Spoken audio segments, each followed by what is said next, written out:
సహాయ నిధి సిఎంఆర్ఎఫ్ ద్వారా మంజూరైన సంగారెడ్డి టౌన్, సంగారెడ్డి మండలం, కొండాపూర్ మండలం, కంది మండలకు సంబంధించిన 15,46,000 విలువగల 59 చెక్కులను సంగారెడ్డి ఎమ్మెల్యే చింత ప్రభాకర్ సంగారెడ్డి ఎమ్మెల్యే క్యాంపు కార్యాలయంలో లబ్ధిదారులకు పంపిణీ చేశారు.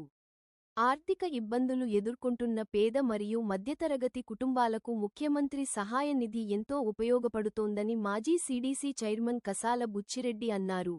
ఈ కార్యక్రమంలో మాజీ CDC chairman Kasala Buchi Reddy, TNGOs రాష్ట్ర మాజీ అధ్యక్షుడు మామిళ్ల రాజేందర్, మాజీ గ్రంథాలయ సంస్థ చైర్మన్ నరహరి, మాజీ municipal vice chairman Vijender Reddy, మండల పార్టీ అధ్యక్షులు చక్రపాణి, మధుసూదన్ రెడ్డి, విఠల్, కౌన్సిలర్లు నాగరాజ్ గౌడ్, నవీన్, శ్రీకాంత్, సర్పంచులు ఉమా సాయిగౌడ్, ఖాజా ఖాన్, ప్రభాకర్ రెడ్డి, శ్రవణ్ రెడ్డి, మాజీ ప్రజాప్రతినిధులు, పార్టీ నాయకులు, కార్యకర్తలు పాల్గొన్నారు.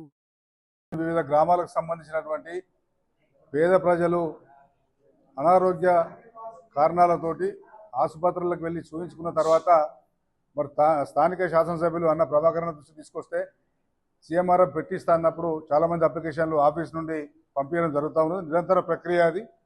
2014లో ప్రభాకరణ ఎమ్మెల్యే అయినప్పటి నుంచి కూడా నిరంతరంగా ఈ కాన్స్టిట్యున్సీలో ఉన్నటువంటి పేదలకు ఉపయోగపడుతున్నటువంటి ముఖ్యమంత్రి సహాయ నిధి కింద ప్రభాకరన్ని స్వయంగా తీసుకెళ్లి సీఎం ఆఫీస్లో ఇచ్చి చెక్కులు తీసుకొచ్చి మరి సకాలంలో లబ్ధిదారులకు ఇవ్వడం జరుగుతుంది. దాంట్లో భాగంగా ఈరోజు కూడా 96 మందికి 23,10,000 రూపాయలు ఈ కాన్స్టిట్యున్సీలో అందరికి ఇవ్వడం జరిగింది.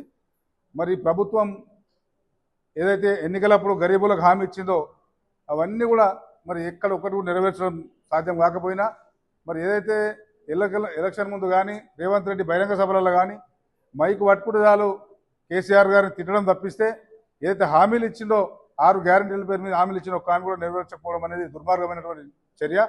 నిన్న మొన్న చూసినట్టయితే పెద్ద జోకు, ఇలా కాంగ్రెస్ బీజేపీ రెండు కలిసి రాష్ట్రంలో కాంగ్రెస్ అధికారంలో ఉంది, కేంద్రంలో బీజేపీ అధికారంలో ఉంది. బీజేపీ వాళ్ళేమో పెట్రోల్ డీజిల్ ధర ఒక వారంలో 10 రూపాయలు పెంచడం జరిగింది. మరి కాంగ్రెస్ వాళ్ళు ఇచ్చిన హామీలు లేవు, మరి కరెంట్ ఎప్పుడు వస్తుందో తెలుస్తలేదు, మరి ఏది లేక ఒడ్లు కొనుగోటలేదు. వాళ్ళు రైతు బంధు అసలే ఇస్తలేరు, ఒడ్లు కూడా కొంటలేరు. మరి రైతులు ఎంత ఇబ్బంది పడితే రైతులు ఒడ్లు కొట్టలేరని చెప్పి బీజేపీ వాళ్ళు పోతున్నారు కళ్ళల కాడికి, మరి పెట్రోల్ ధర పెంచారని చెప్పి కాంగ్రెస్ వాళ్ళు చేస్తున్నారు. రెండు తోడు దొంగల్లాగా వాళ్ళకి వీళ్ళు సపోర్ట్ చేసుకుంటూ పోతా ఉన్నారు తప్ప ఈ రాష్ట్రంలో తెలంగాణ ఉన్నటువంటి రైతులను కానీ గరీబులను కానీ పట్టించుకున్న పాపన కాంగ్రెస్ బీజేపీ పార్టీలు పోతలేవనే విషయాన్ని బీఆర్ఎస్ పార్టీ చాలా సీరియస్గా వర్కింగ్ ప్రెసిడెంట్ కేటీఆర్ కావచ్చు, మరి తెలంగాణ మొదటి నుంచి ఉద్యమకారుడు మన జిల్లా ట్రబుల్ షూటర్ అయిన హరీష్ అన్న కావచ్చు, మరి నిరంతరంగా పార్టీ నాయకులను సమన్వయం చేసుకుంటూ ఇటు కల్లాల కాడితో పాటు డీజిల్ పెట్రోల్ మీద కూడా మరి ఈ ప్రభుత్వాలను ఎదురుస్తున్న విషయం ప్రజలంతా గమనిస్తూ ఉన్నారు. తప్పకుండా ఈ కాంగ్రెస్ పార్టీ అన్ని రంగాల్లో ఫెయిల్ అయింది కాబట్టి మరి వచ్చే ఎన్నికల్లో బీఆర్ఎస్ పార్టీ రావాలని ప్రజలు కోరుకుంటా ఉన్నారు.